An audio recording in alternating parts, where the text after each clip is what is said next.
My name is Sabine McNeill.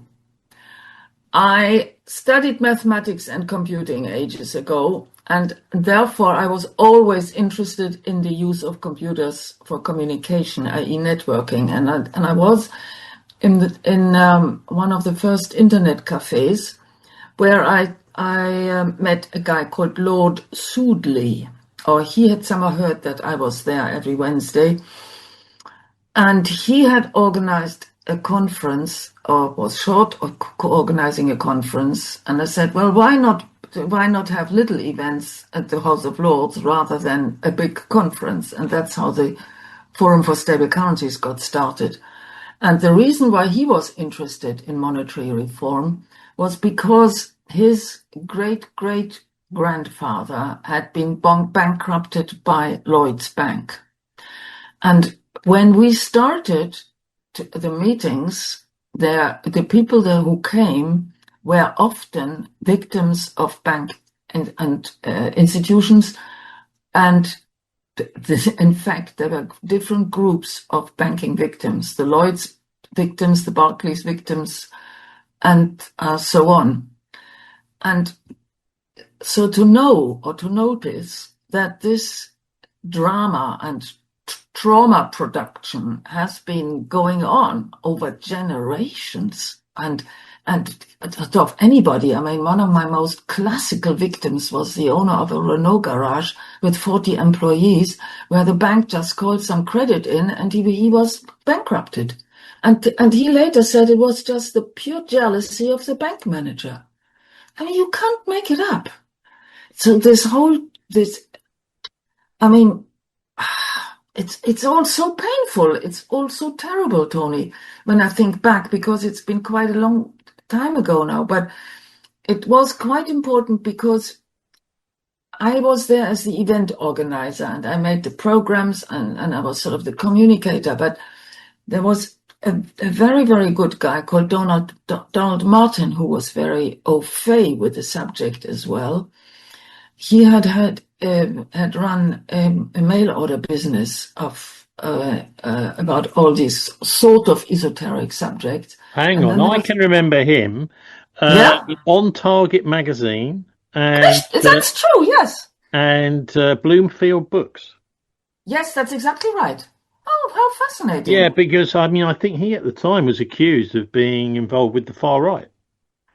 Yeah, which also had applied to Lord Sudeley. He was supposed to be a member of the Monday Club. And of course, I was just completely naive politically. You know, I called myself a networker and an event organizer.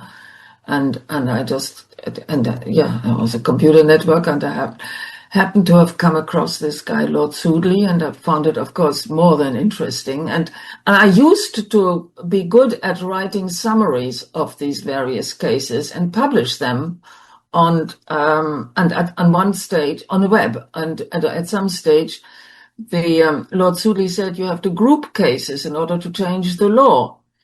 And and we tried to change the law by talking to Austin Mitchell as well, that he was the MP who was very hot on the subject. And so through him, I learned then how to table early day motions.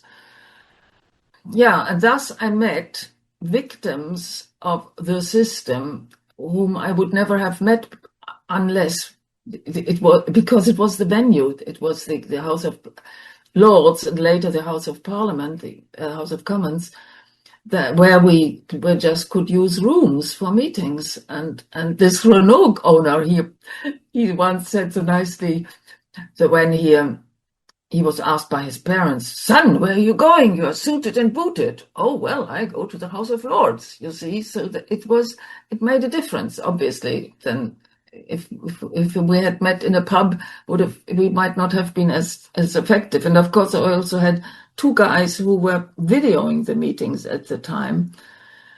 I don't know how much difference that made, but I still even have on YouTube now some of the recordings, and you will remember Maurice Kirk, who introduced himself on one of these meetings as well. because he had just come out of a psychiatric clinic where the system had put him into.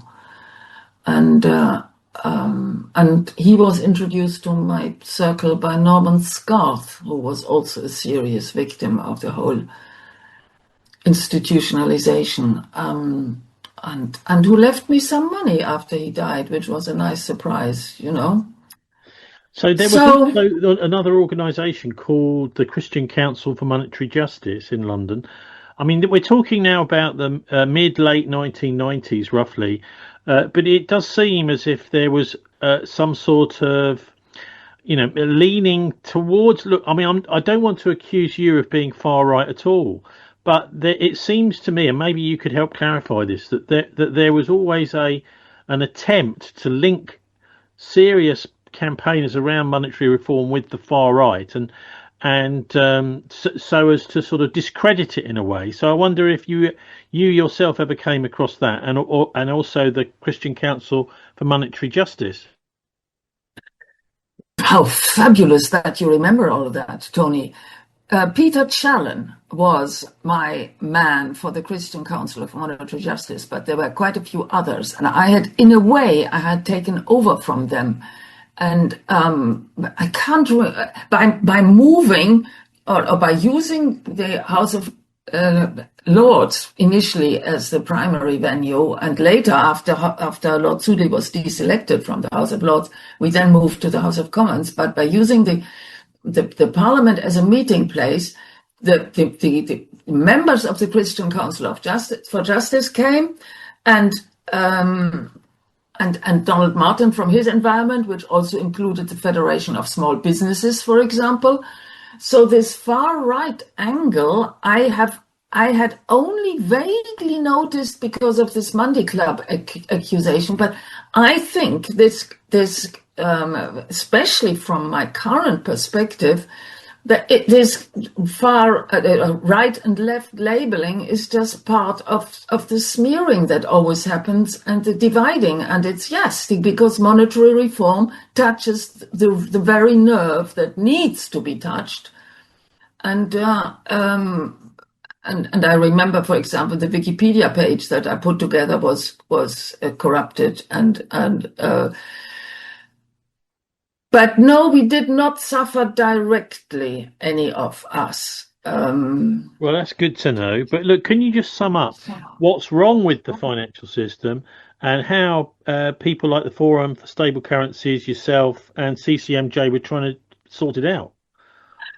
Well, as a networker, I had learned about LETS, local exchange trading system, and professional barter systems, and therefore I knew what the difference about money and currency, and the Christian Council for Monetary Justice knew particularly well that and how the problem is the national debt, and the national debt is created by private central banks. Nobody knows that the central banks are only national by name, but not by ownership. And that these central banks create money out of nothing and lend it to national governments at interest. That's how the national debt is created. And who benefits? Everybody who just gets the interest. And for 10 years, I studied the annual budget always of the government, and the interest payments were roughly as high as the military budget. That's wrong with the money system. Well, that's a good point. But look, many people know about the Federal Reserve being actually a private bank. But what about the Bank of England? Well, that's the same problem. That's exactly the same problem, except that it started earlier. And in fact, that was, if I remember, it was at the end of the 17th or the 16th century. No, 15th. Yeah, it was the end of the 16th century. The Bank of England was set up. Sorry, the 17th century, after the Glorious Revolution. So we had the Civil War in the 1640s, and then we had the Restoration in the 1650s, and then we had the Glorious Revolution where William of Orange came over, the Protestant in a kind of, well, fairly bloodless coup. So the Stuart dynasty was booted out, and we had a bunch of Protestants take over Britain. And just after that was when they created the Bank of England. Yeah, and in that, I remember the act of creation had the provision that the Bank of England should not be allowed to trade the way that it has been happening despite the act. That is the problem with the English with the Bank of England. And Austin Mitchell regularly put in this early day motion about it. And I think the first one was number 1297, and which was the name of one of my blogs about it, because and he wrote every week to the then boss of the Bank of England. I can't remember his name, of course, but that act should be that act with an E at the end should be respected or reinstated. But we never grew into a strong enough campaigning group. It's at the heart of so much, this idea that whatever government you vote for, you still have a bank, a national bank, which has got private shareholders. But do we actually know who owns the Bank of England? Are we allowed to know?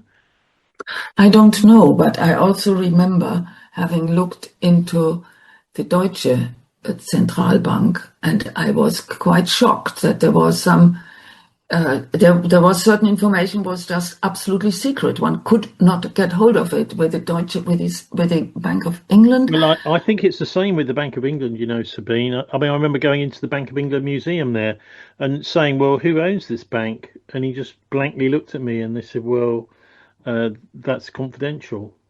And so you think, yeah, so somebody else owns it. And whoever you vote for, they don't really seem to have, it's very similar to this, the Bank for International Settlements in Switzerland, where it's actually a completely separate country. The bank has got its own police force and everything. You've got the same with the City of London, haven't you? That's true for the City of London and in Washington as well. It's right on the spine of history, this whole business of monetary reform. Now but you need to know, and you may also remember that in Canada, the equivalent was the social credit movement, and that's what it is really about in terms of solution. That that people should be the carriers of value and credit, and not hot air. Hang on, because social credit is a movement which was a monetary reform movement in Britain and I don't know, in Canada too. But nowadays this has come to mean the social credit system in China. If you talk about social credit, which is the idea that everybody has got some sort of profile and they're scored on how obedient they are. Oh God, no, that's no. The social credit. I mean, we were just in touch in terms of like-mindedness, or what we all knew also about. There was one particular guy I don't think he's alive anymore. He was a politician as well, who was after in Canada. So and then of course there was the web of debt. The California woman from California, her daughter studied at the London School of Economics and wanted to write her PhD about this. And the professor said, well, that's not part of our curriculum. Oh, you're talking about Ellen Brown. That's right. No, this is not part of our story today, even though you're here. Look, I mean, just tell us what you make of, because it looks like the world is facing a potential economic crash at the moment because of the Straits of Hormuz the oil supplies being all cut off, lots of other commodities too. The oil pipelines are working overtime tonight, and because we've got this illegal attack on Iran going on. The United Nations, bizarrely and perversely, have just been issued a sort of fatwa against Iran. Well, they've said that they're condemning Iran for retaliating, for actually making any reacting to the illegal strikes on them. But what do you make of the global situation these days and finance generally? Well, you will be amused to hear that today I was shocked to notice that two banks here in my little town of 25,000 people were closed without a sign. So on the door, and I hadn't noticed anything by email. And so that to me may be a sign that there's a collapse. But I I mean, I deal with the problem when it comes up on one level. On another level, it depends very much who your sources of information are. I mean, it's all about a financial reset that is meant to be happening in one way or another, and who wins, the good guys or the bad guys, is I think up to nobody to predict. So how do you think it's likely to play out? What do you think is going to happen? Oh, I am convinced that the bad guys will lose and the good guys will win. I mean, there is no doubt about it in my mind. This is just the biggest transformation towards goodness that has to happen. I mean, I've been aware of these 2,000-year cycles for a long time, and talks of the new age. And if you look into YouTube and I mean, wherever you want to look, we are just in very heavy transformational times, and people couldn't anticipate it, that it would be as. People couldn't anticipate that it is as bad as it is in terms of child abuse and satanic ritual abuse and blackmailing of the elite and in the West. But as people are waking up to that as the main mechanism that holds the ruling elite together, things have to change for better, because they can't hide anymore. They can't go away. I just read about this. There was in Holland was a law case, a court case against Bill Gates, and I mean, it's so. Things are just happening in all sorts of levels. You say that, but of course the international elite, banksters, the Bilderbergers, these people have been preparing for this moment for a while, haven't they? You know, if there is a collapse, they've very definitely got their system that they want to roll out. Well, maybe yes, maybe no. Maybe there are people who won't accept it. I cannot, and I won't imagine that they are not safe, these people, anymore. And whatever system they want to roll out, they will not be able to sell onto anybody anymore. Or not everybody. Not everybody will go along anymore. Yeah, I mean, children are now demoing and refusing here in Germany to go to war. The people are waking up at different levels, and so I hate to make any kind of large generalization.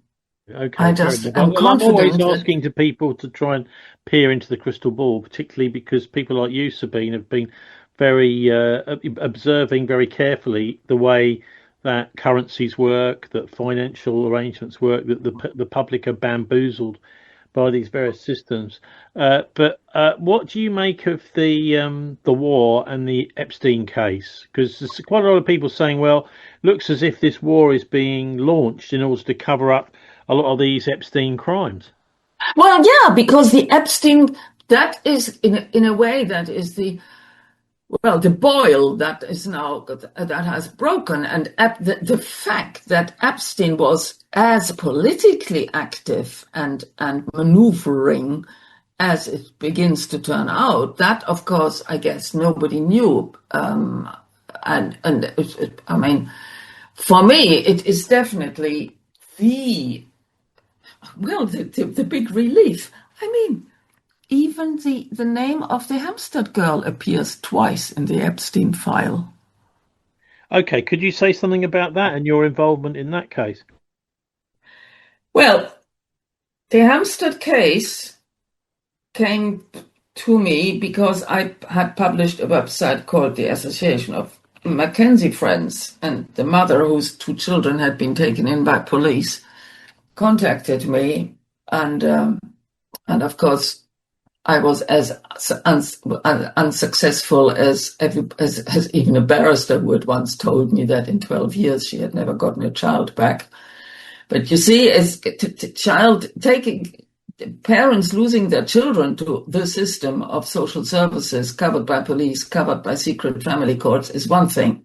When you hear 2 children, 8 and 9 years old, describing the piercings and tattoos of the genitals of their abusers, then you better listen. But no, the system made sure that they retracted, were forced into retracting what they had said and observed.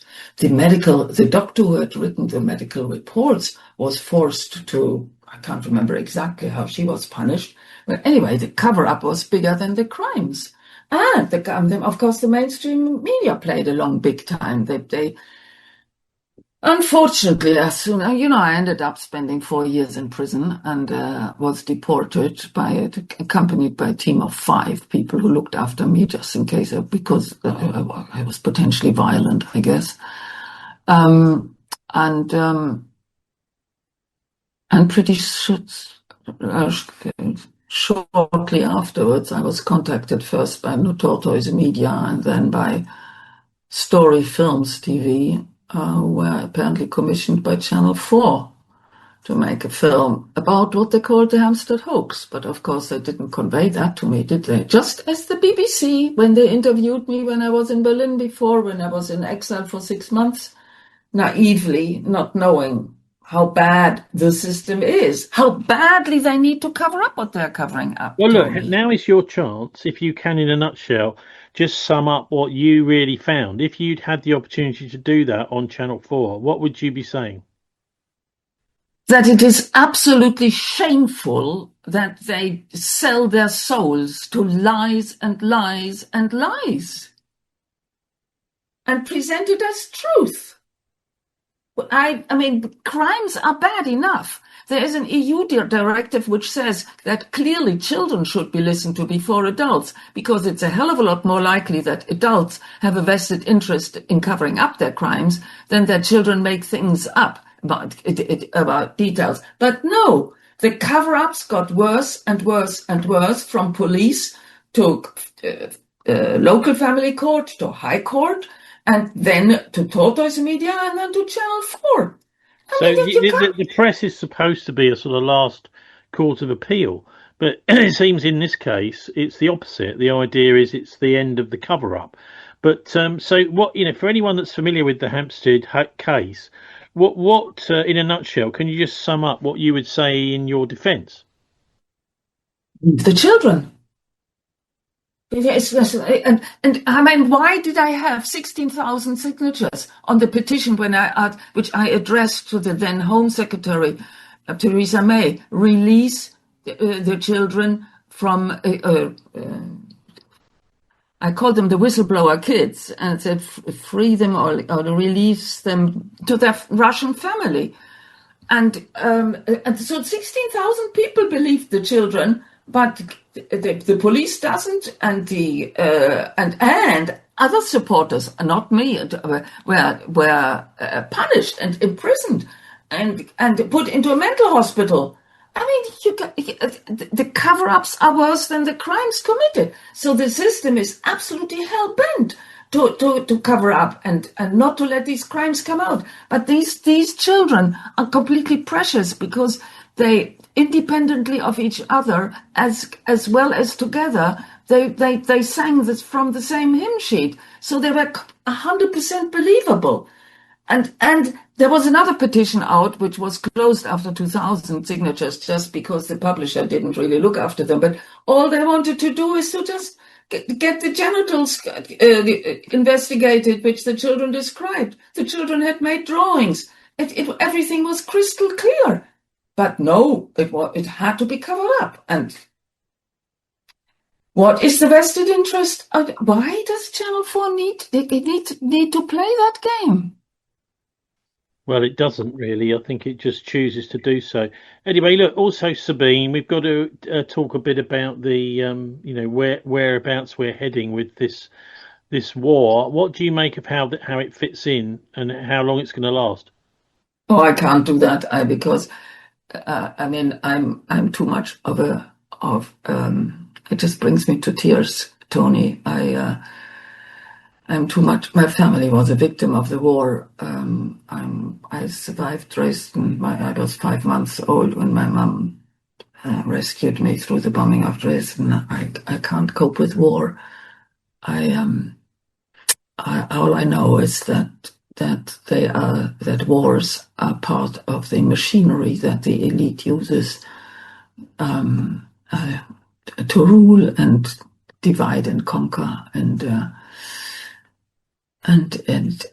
there's just never any rhyme or reason except vested interests, vested interests, vested interests, and I mean every sane person would start by stopping the production of weapons, and those kind of campaigns have been going on also for decades. So I just really, really, really seriously hope that again more and more people are waking up and refusing to play along. That's all I can say. Well, yes, and of course, in the Middle East, many people are going to sleep and never waking up again. What about the internet as well? Because we were sold this thing in the 1990s. I certainly believed, to a certain extent, that the internet was going to be a complete like democratization of communication, and that it was going to be, and of course it has in many ways. It's revolutionized communications, but we've got these things called algorithms. We've got these tech giants. How do you think it's all going? Well, now you are onto my absolutely favorite subject. Thank you, because, as I said, I'm a mathematician, but I'm technically trained. I know how computers operate, and I revisited mathematics through the eyes of a computer programmer now for 30 years, and I'm putting it now into a system that I call Eureka Digital, because it's going to be a platform on which one can re-look not only at numbers and mathematics and physical data and biological data and chemical data and anything, because it's all what is called generic, but I've also got a kind of modeling that is perfectly ideal. So I shall use not just the internet, but even AI for the benefit of mankind. And that's what I went into prison for. I found the pattern of prime numbers in prison because I was forced to think on pen and paper, which means slowly rather than as one it's chased on computers. So I have now, if you like, more of, or I will have soon. I'm going to present my work on April 30th. That's my deadline.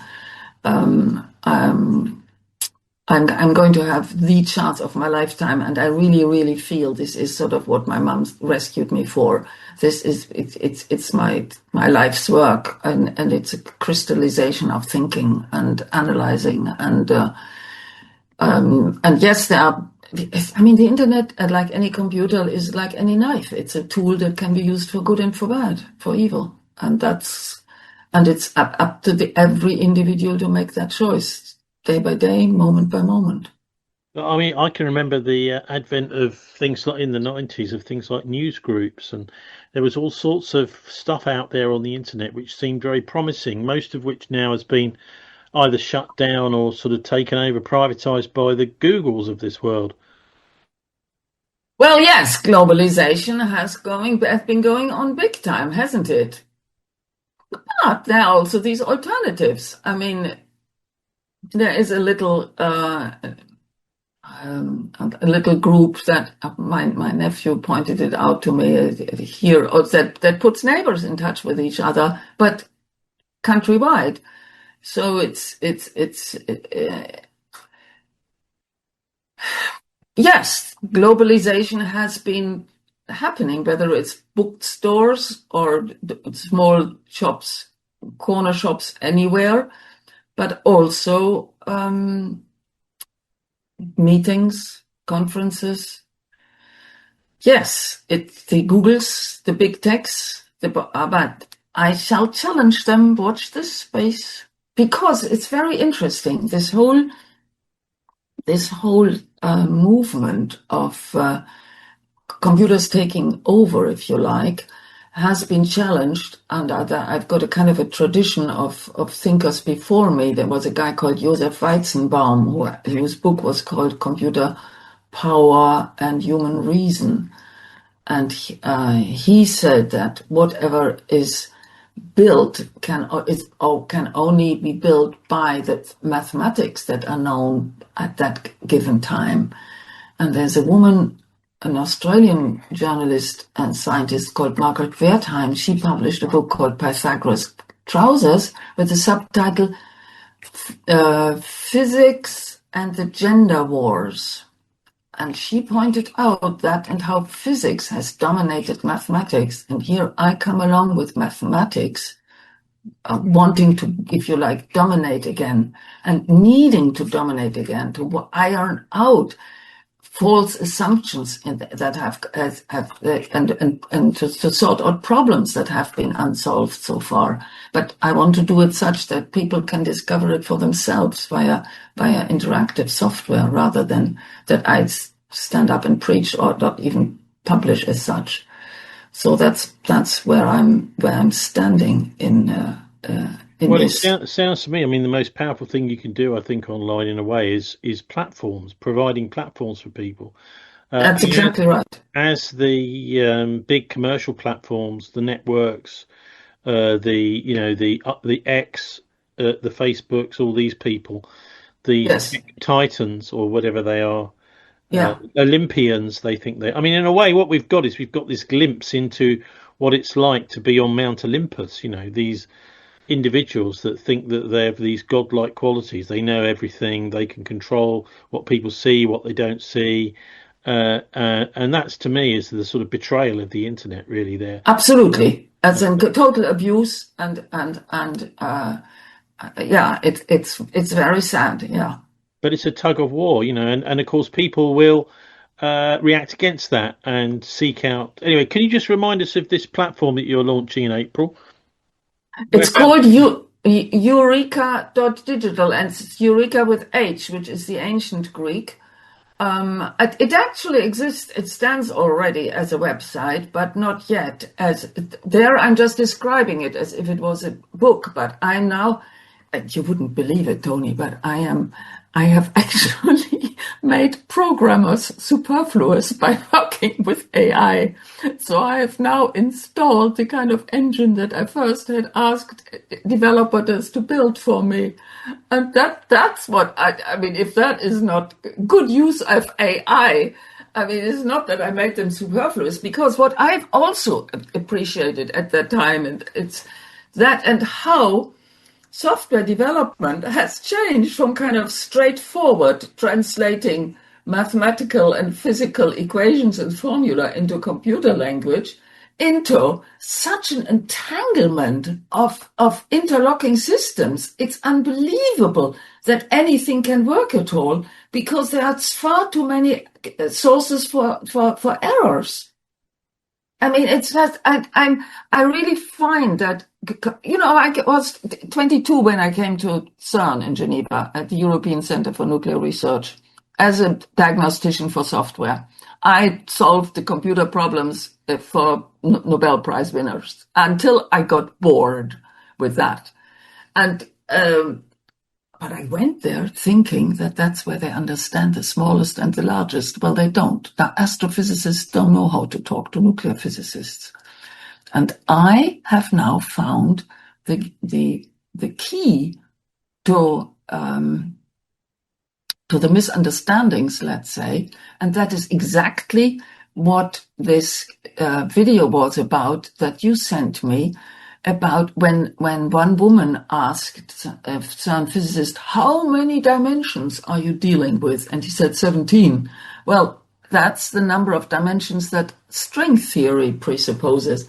And I have discovered that mathematics treats dimension differently than physics, and I'm using dimensionality as the key to developing a whole system based on dimensional intelligence. And Copilot is my co-thinker. Wow. Anyway, look, Sabine McNeill, thanks ever so much for joining us again. And I suppose people come and join you if they want to at eureka.digital. Yes, thank you. You better just spell it for us again.